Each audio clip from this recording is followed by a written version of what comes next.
Okay, today we're going to talk about the Ming and Qing dynasties. These two dynasties comprise the imperial portion of what we call the modern era of Chinese history. These dynasties saw China establishing contact with the outside world, the world outside of East Asia, and that would have profound repercussions for Chinese history in the 19th and 20th centuries, as we'll see as the course continues. So without further adu, let's dive in and talk about the Ming. When Zhu Yuanzhang, we also call him the Hongwu Emperor, all you'll have to know is Hongwu Emperor, when he took over the entirety of the empire, he wanted to restore the greatness of the former empires. China had been ruled by a foreign nation, the Mongols, for several generations. In the 13th century, Genghis Khan, a great Mongol warlord, took over a huge chunk of northern China. His grandson, Kublai Khan, conquered the rest of China. And the Hongwu Emperor wanted to get rid of all those alien influences and restore traditional China. He wanted to bring back China in its traditional form. And so he chose the name Ming for this very reason. Ming means brilliant. Most Chinese dynasties, the Han, the Qing, the Dong, all of these past dynasties were chosen, the name was chosen based on the region of China they came from. Han, Qing, Dong, these are all regions of China. They're the names for areas during the Warring States period. But the Ming, this name is ideological. So it's very significant in that sense. The Hongwu Emperor, we'll have to talk a little bit more about him. He was born a peasant. And like most peasants at the time, he had virtually no formal education. He had entered a monastery very early in life, a Buddhist monastery. He became literate as an adult. And it was from his position in leadership in that monastery that he gradually gained power. The Yuan dynasty, which is what the Mongols called their dynasty, was struggling at this point. There was a civil war between the Mongols. Should we retain our Mongol culture, or should we assimilate fully into Chinese culture? And this infighting actually came to blows on the battlefield.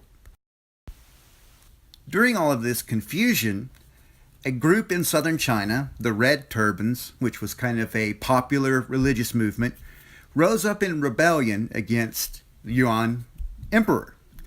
The Hongwu Emperor basically rose through the ranks, becoming a general in this great rebellion in the south. Eventually, he defeated the last of the Mongol armies and drove them beyond the Great Wall.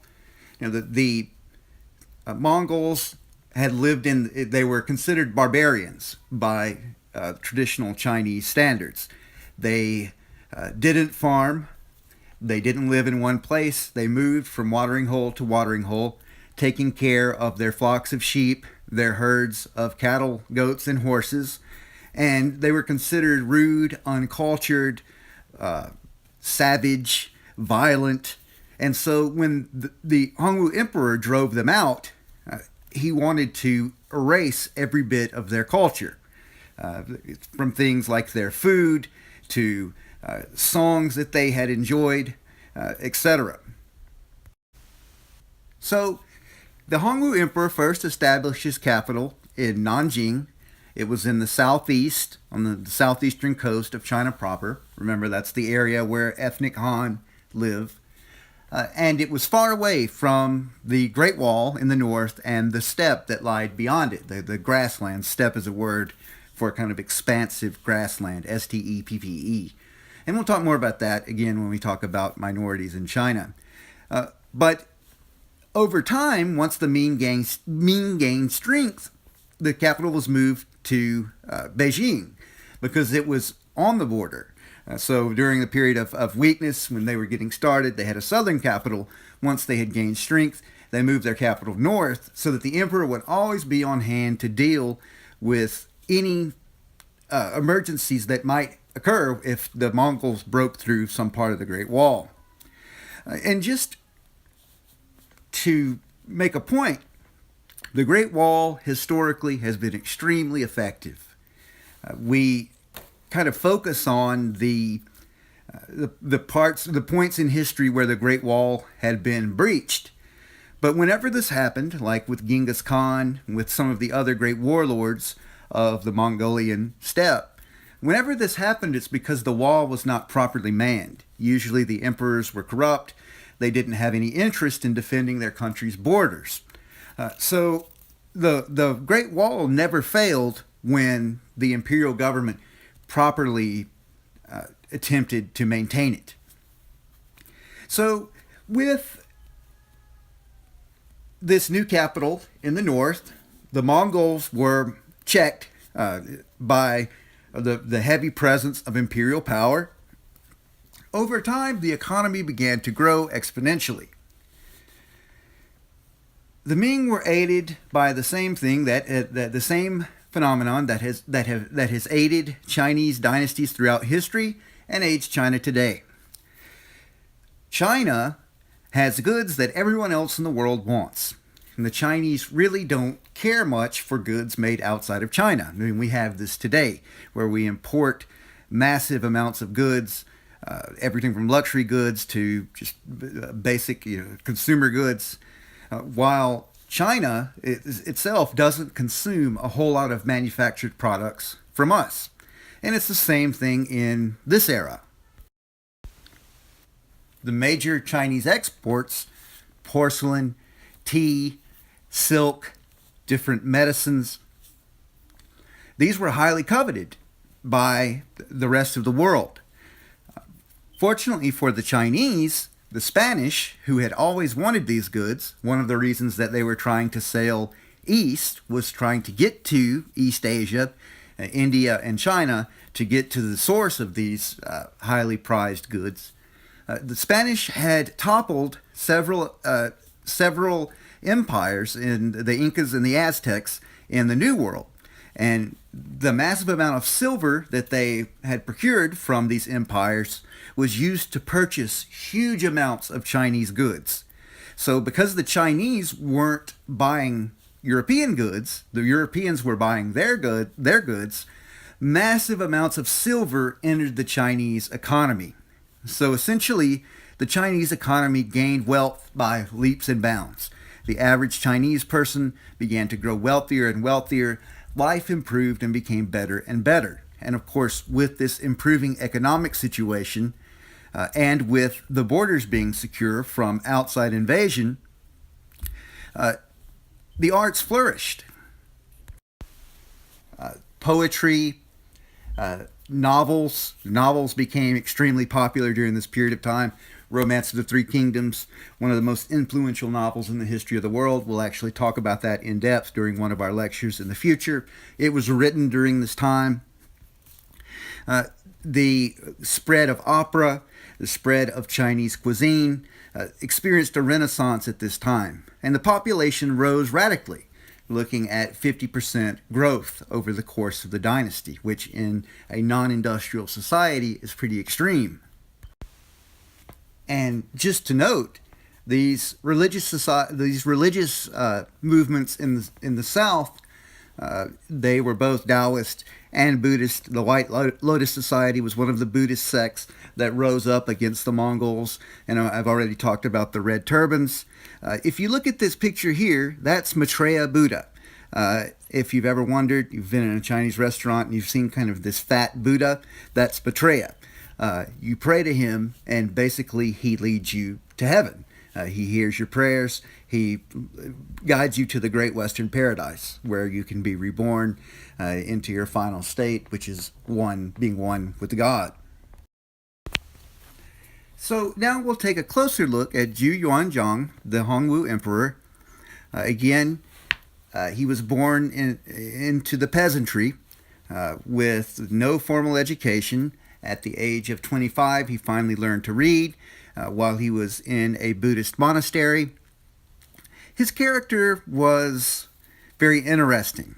For one thing, his name, his family name, Ju, is a homonym of pig. And so many of his opponents would draw on that, portray him as a pig.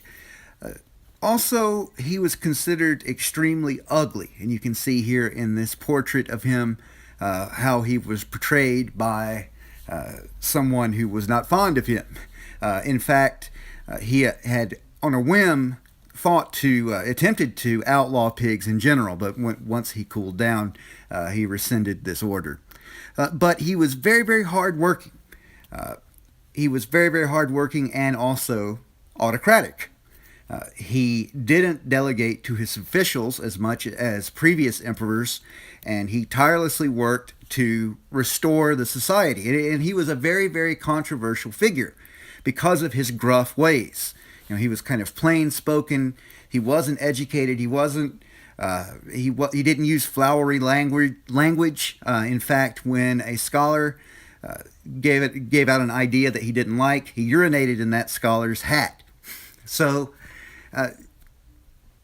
while on the one hand he angered many people, at the same time, during his reign, China began to prosper like never before.